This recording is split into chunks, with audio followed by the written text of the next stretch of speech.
අයිබෝවන් ඉතිං අද ඔක්තොම්බර් මාසේ 26 වෙනි ඉරිදා දවස. ඉතිං අද යුරෝපයේ ජීවත් වෙන සියලු දෙනාටම තරමක් විශේෂ දවසක්. මොකද අද උදේ පාන්දර 3 විතර වෙනකොට වේලාව යුරෝපයේ සෑම රටකම වේලාව එක පැයකින් ආපස්සට කැරකීමක් සිද්ධ වෙනවා.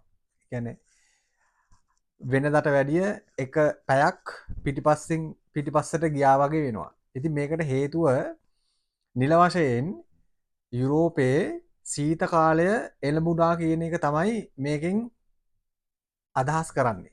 ඉතින් 2025 මාර්තු මාසේ 25 වෙනිදා මේ විදියටම එක පැයක් ඉස්සරහට ගණනය කරා.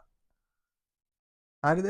ඉතින් දැන් ඒ සමරක ස්ටාර්ට් කරනකොට දැන් ඕටම් එක ඉවර වෙලා පටන් ගන්න සීත ඍතුව නිසා ඒක ඒ විදියටම එක පැයක් ආපස්සට ගණනය කරගෙන යනවා.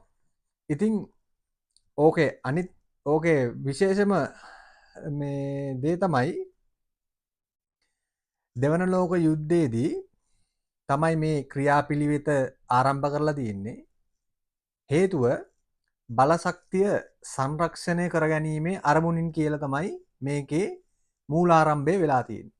ඉතින් මේවැනි තොරතුරු යුරෝපයේ අපි ජීවත් වෙනකොට අතිශය වැදගත් වෙනවා. ඉතින් අපි තවත් මෙවැනි තොරතුරකින් නැවත හමු වෙමු.